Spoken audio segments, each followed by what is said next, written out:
Welcome to the Essence of Leadership webinar series. Today we have Dr. Nikisha Hammond with us, and you're in for a treat today. So let me jump right into her bio. Dr. Nikisha Hammond is a distinguished psychologist, executive coach, and founder of Hammond Psychology and Associates. She is also the creator and host of the well-received show Mental Health Moment with Dr. Hammond. She's also known for her expertise in mental health, burnout prevention, and leadership development. She engages as an international speaker and is an Amazon International best-selling author. Dr. Hammond's thought leadership has been featured across multiple media outlets, including NBC, ABC, CBS, and Fox, and even Essence Magazine. Dr. Hammond has also graced platforms like Corporate Council, Women of Color, and TEDx. Outside of her professional realm, Dr. Hammond cherishes her time with her family and revels in enriching activities, including nature walks, reading, leisure writing, and international travel. And she even likes CrossFit. So with that being said, welcome, welcome, welcome, Dr. Hammond. I'm so glad to have you with us today. Thank you so much for having me. I'm excited to be here. Awesome, awesome. So, Dr. Hammond, I saw in your bio, and I want to make sure I get this right, that you've been in a leadership role for 15 years. Yes, it's crazy. It feels like just yesterday. But 15 years ago is when I started Hammond Psychology and Associates. Right. So I guess I'll ask you, right? Like when you were planning this whole thing to start your business, did you think that this leadership journey will be what it has turned out to be today? Absolutely not. And I say that because there's so much, you don't know what you don't know in the beginning. You just Mhm. don't. So what you think life, the path, the journey, the career, all of that will look like, there's just going to be some bumps in the road that comes about. You get through though, and sometimes you have to twist and turn and change Right. things, but it's been a beautiful journey. Awesome. Now, I'm so glad you said it's been a beautiful journey because we are going to unpack that more today for the audience to learn what this journey has truly been like for you. So in that, like, I guess I'll ask you, like, what the day that the business opened and you started hiring people and, getting extra help and all of that, what was that first encounter like with managing someone? Yeah, I let me be honest, I felt like when I graduated with my doctorate degree in psychology, I had a doctorate in psychology and about a third grade education in business. Like, no lie, I felt very thrown into the fire.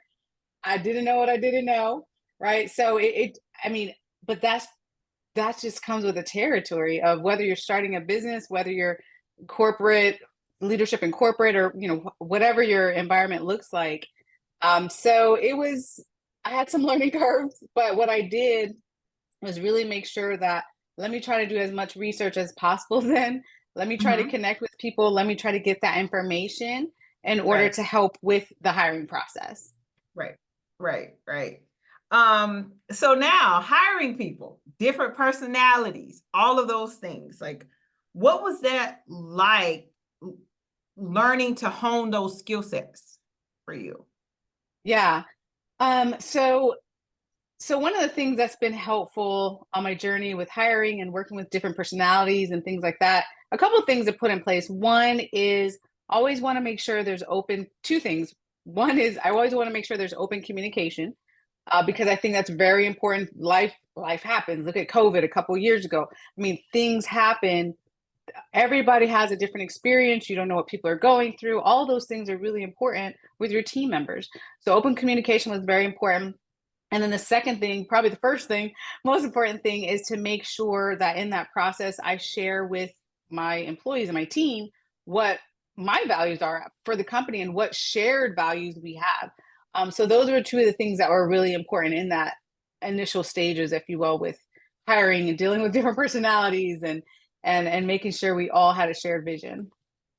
Yeah, I'm so glad you said that about the shared vision and also putting it out there that you had this doctorate degree, but you said a third grade education That's in what it business felt management. like.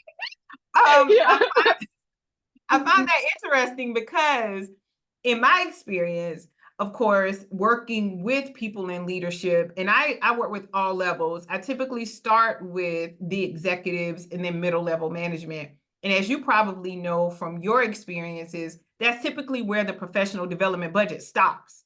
It goes from Mhm. executives to middle level. Well, I typically started getting the new and emerging leaders once they were on performance improvement plans because they're expected to perform at levels that they weren't trained to at most Mhm. times, right?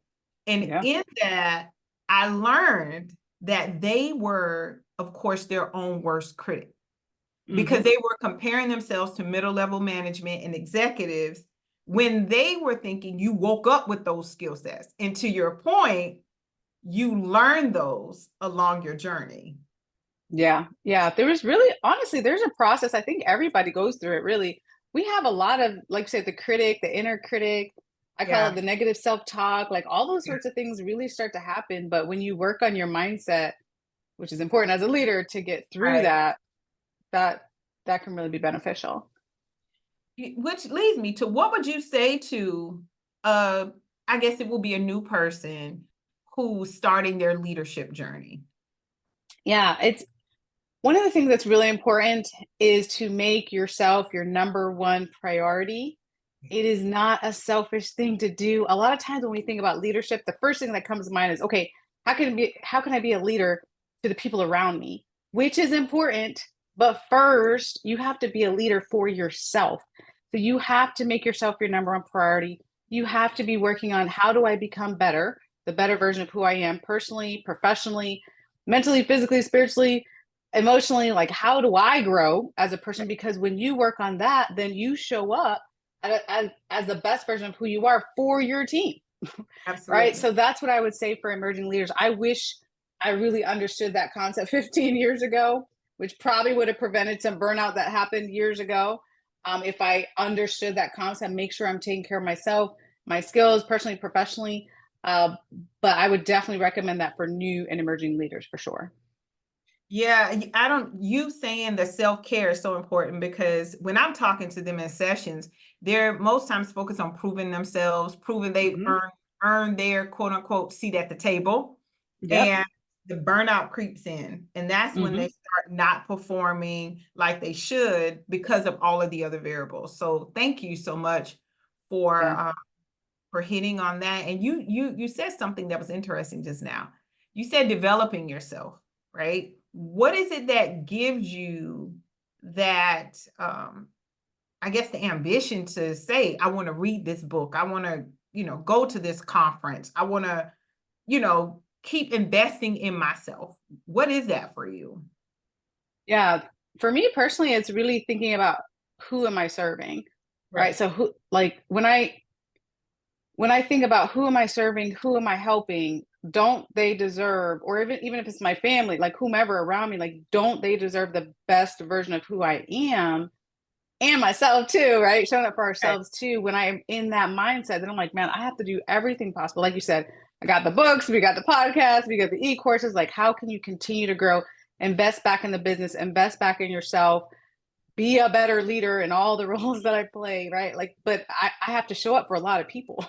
So when I think about that, it's like, well, I have to be the best version of who I am then to show up in all these spaces.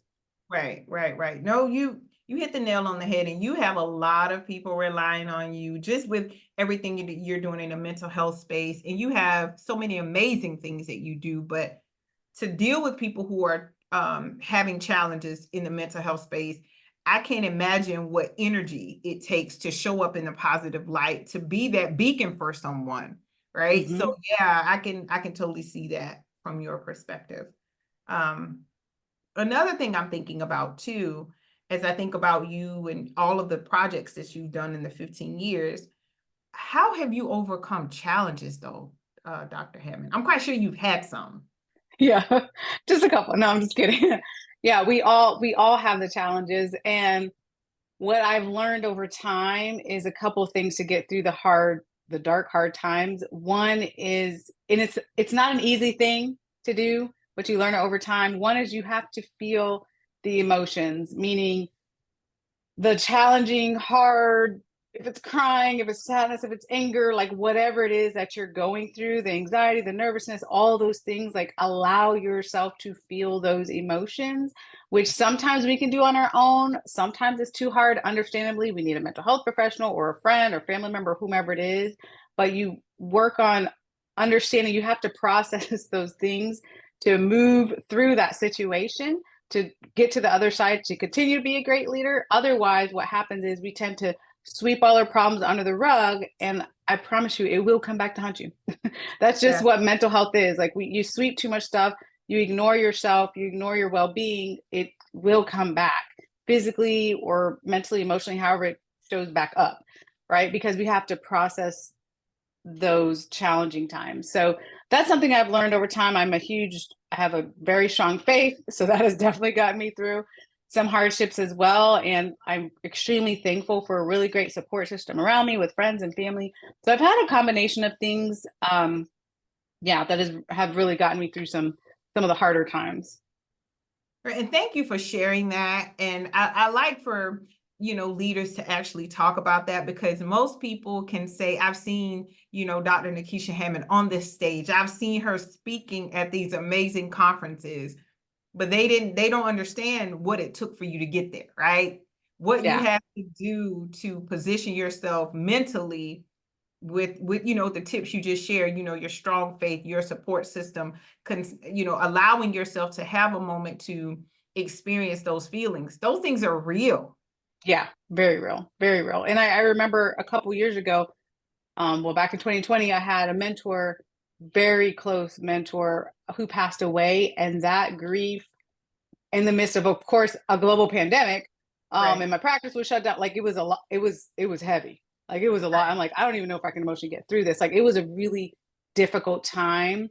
But again, that's just a more recent example. It was just like, okay, let me feel through this grief. There was a lot of crying. There was a lot of heartache, and pain going through that, but let me allow myself to heal, because we can give ourselves permission to heal through that time. And then again, on the other side, you work on continuing to be a better version of who you are. But sometimes you have to stop, take a pause. Like, it's Right. okay. Like, deal with whatever we're dealing with, and still continue to be the best version of who we are and show up in leadership.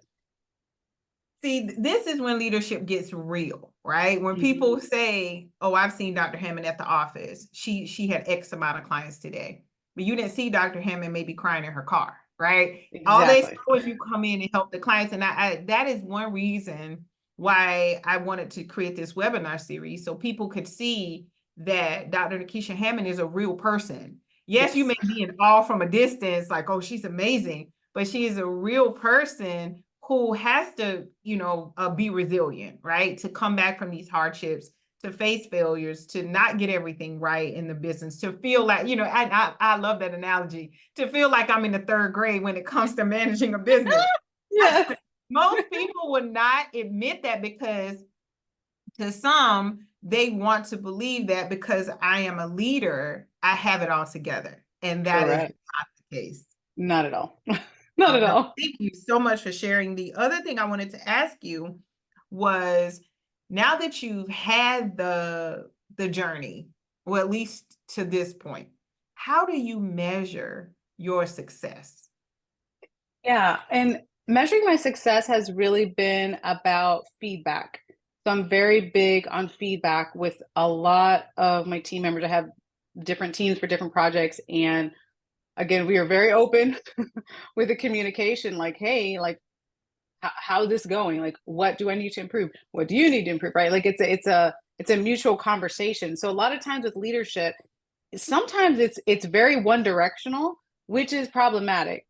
When it's always like, let me give you the feedback of what you're doing, said employees or whomever you have that you're leading, whatever Right. group that you're leading, but do they get to have a conversation of, hey, like, can we tweak some of these things too in your leadership, right, to be better? Like, that's going to make the organization that much better.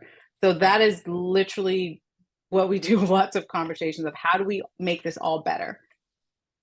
Oh yeah, I think the 360 feedback is so important Mm-hmm. because it shows a lot about the team and a lot Yeah. about the I'll say the leadership, right? That the Mm-hmm. leadership is open to hearing feedback, Yeah. that there might be another option. And Yeah. I mean, in my experience of coaching for 15 years in the leadership development space, there's Mm-hmm. a lot of people that are not open to hearing that there's another option, because I'm the smartest in the room, I'm the leader, I have the corner office, I have the title, so my way is the best way, and you can't grow that way.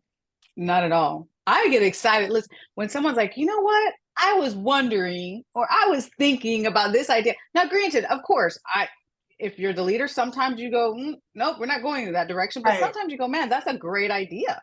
Like you want that, you want there to be open communication. That's only going to help you grow. You get to make the final decision, right, with certain projects, but still you get a good feedback. That's right. really important to grow. And also coaching, like you mentioned, like having a leadership coach. I've had different coaches over time. That's really important to say, like, hey, here's how we can tweak some things for your Right. leadership, or whether it's speaking or whatever it is. Like coaching is highly valuable as well. Most definitely. And as you talk about your team and the engagement you guys have, like that level of communication, how did you go about like creating that collaboration for them to be open to hearing the feedback? You Yeah. to be open and you guys not walk away with anybody with ill feelings, if that makes Hmm. sense. Yeah. And that was a conversation from the start. Because I'm the type of leader, I like to let people know from the start what my expectations are. I personally, I do not like to micromanage at all. I really don't. So I know what I need as far as hiring now. I mean, it's 15 years in, Right. right? But I know that I need someone to be independent, pretty self-motivated. I'm still going to be here for you to, inspire you and motivate you and all those sorts of things. But Right. I require, right? Like I have very high expectations.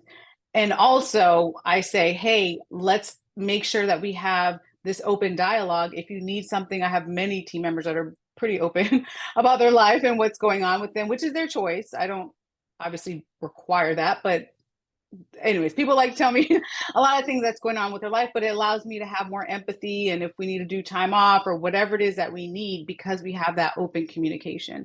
But I lay all that out in the beginning. I'm like, this is how it works here, Right. right? And then we make some decisions and go from there. So, Well, that speaks a lot to the culture that you've created. mm-hmm. Yeah, I know it speaks to the level of safety, because to yeah, your point, for them even to share, and I know it may be like, oh my gosh, this is oversharing, right? But they they feel like they can trust you, yeah, and that doesn't exist a lot of places, Dr. Hammond. People will call mm-hmm. out, they will quiet quit because Yeah, they don't feel like the environment allows them to go to their leader to say, mm-hmm. I'm challenged with blah, blah, blah, right? Yeah, So they just keep it to themselves, don't feel the emotions, and then the burnout comes in and then everybody's miserable. yeah. And that's really important. I find in my work too, like with different corporations, there's a lot of emphasis on physical safety, which is Right, important. Of course, right, we need to make right. sure, things are secure and all that, but the psychological safety is critical for people to be able to share, hey, this just happened in my life, in case you were wondering why my productivity is low or I'm not coming to work or whatever it is. Like these are the things that are happening. Okay, well, what can we put into place now until mentally, emotionally, you're able to get back on track, right? So, Like that needs to be a conversation, but it's hard to have that conversation. Like you said, if you have no idea what's going on with this person because they don't right. have the psychological safety to speak up. I don't think people understand how vital that is. And it is awesome that you, of course, being in the mental health space, are aware Mm-hmm. that people can have the security guards, the badge swipes. But for me to come into work, swipe my badge, walk by the Yeah. security guard, get my book bag checked, all those things, and then get to my desk and be terrified to talk to anybody, Yeah. it's not a good environment.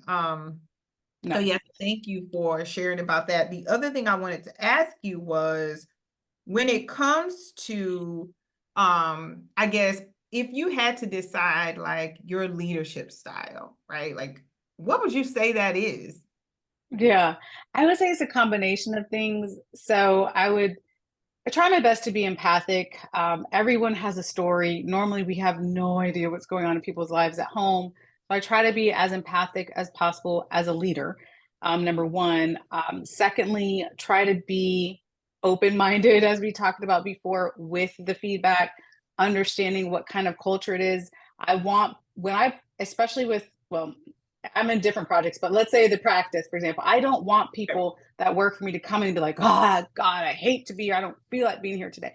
Right. We don't create that kind of environment. Like, I want you to come to work. You may not like every part of what you're doing in your job, but I don't want you to come into that environment and be just so distraught to be there. Like, I want you to be happy when you come to work. I want you to be excited. I want you to be ready and motivated. Right. And those are the things that I see from the outside of different people that are there or have been there, right?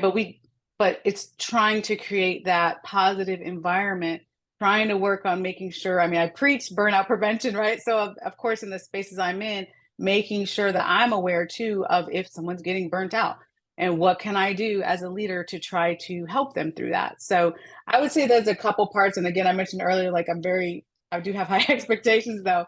I do believe that we have to also treat people really well, like meaning our patients, our clients, or whomever it is we're serving with different projects. Like that is really, really important to me as a leader. Awesome. Thank you so much for sharing that. And I think just everything you said, you answered a lot of questions before I could ask you. So I was like, let me check. She's on a roll here. So the other thing I'm wondering about, like when you think of wins, like that thing that makes Dr. Nikisha Hammond's heart smile, what is that? Oh my goodness. Honestly, my win, I don't want to say outside the office because I think that's a win too, but my bigger win, my heart is with the community. So I would say my biggest wins have been like working on boards, working with the community. I'm the immediate past chair for the Ryan Neese Foundation. We do a lot with youth, with 11th and 12th graders, and also the alumni who are college students and the greater community. Like we do so much community service, so much good. So that's like my heart.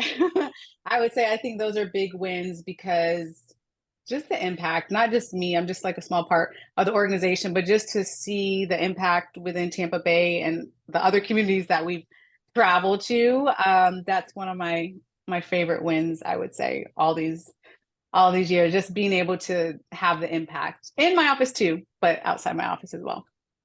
Got it. Got it. Now there's something that I've noticed and just in listening to you that your leadership just from a broad, like I would say bird's eye view, right? Yeah. Mentions three things. You have a vision, you share the vision, you talked about how you want this company to scale. That's the navigation piece, right? So you are Yeah. spearheading where this thing is going. The second thing is you talked about your people, how important that is to have that trust with them, that open communication, and how you want to help them develop and grow. And that is vital. And the last thing that I heard you say was the impact, right? That goes to what Yeah. makes your heart smile. And Yes. when I think about leadership overall, those are the three things that I hear from like amazing leaders like yourself. You're looking to have those things. And yes, it's other things, but from a bird's Yeah. eye view, those are the three things that you're looking to have in your organization and to be, I'll say, successful with and to continue to hone in on, right? I guess what do you Yeah. Yeah, I would, yes, you hit the nail on the head. I would completely agree with you. Really, really important.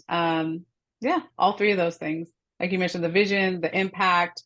It's always like Coach Jeremy Anderson would always say, like income and impact. So those again, the team understanding like where we're going, like you said, with the scalability, with all the new projects that we have coming up and that sort of thing. Like, yes, we have our income has to grow, right? That's a business, that's the purpose of a business, but also very important, the impact has to grow as well. So it has to, for our company, like it has to be both. So yeah, you hit the nail on the head. awesome. Now, I know before we end this interview, there's a project that you have coming up. It's not released yet. So, what are your thoughts on sharing a sneak peek And then when it comes, we can share additional information because everybody's going to connect with you because of the interview. But Mhm. I don't want to steal your excitement, so I'll let you share. Oh, I'm so excited. I'm super, super, super excited, yes, to share my new project. Well, actually, it's almost there, like you said. It's about to, yeah, almost there. In the fall of this year, my new book will be coming out about mindset training, because we all have a responsibility. Mindset is so critically important. I've seen it personally, I've seen it professionally. When we just really work on where we're at mentally to get through, like we talked about before, the bumps in the road that will come up, Right. how to be the best version of who you are for yourself and for those around you. So I'm super excited about it. But that's my latest project here.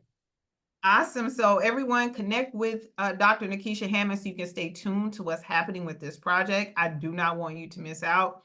And Dr. Hammond, I will say thank you so much for your time.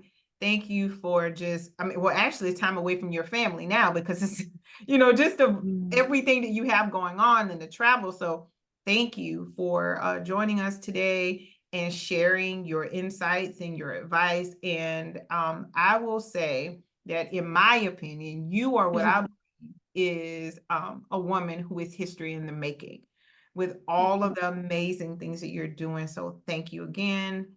And you guys be sure to connect with her and stay tuned for what's coming next. Thank you.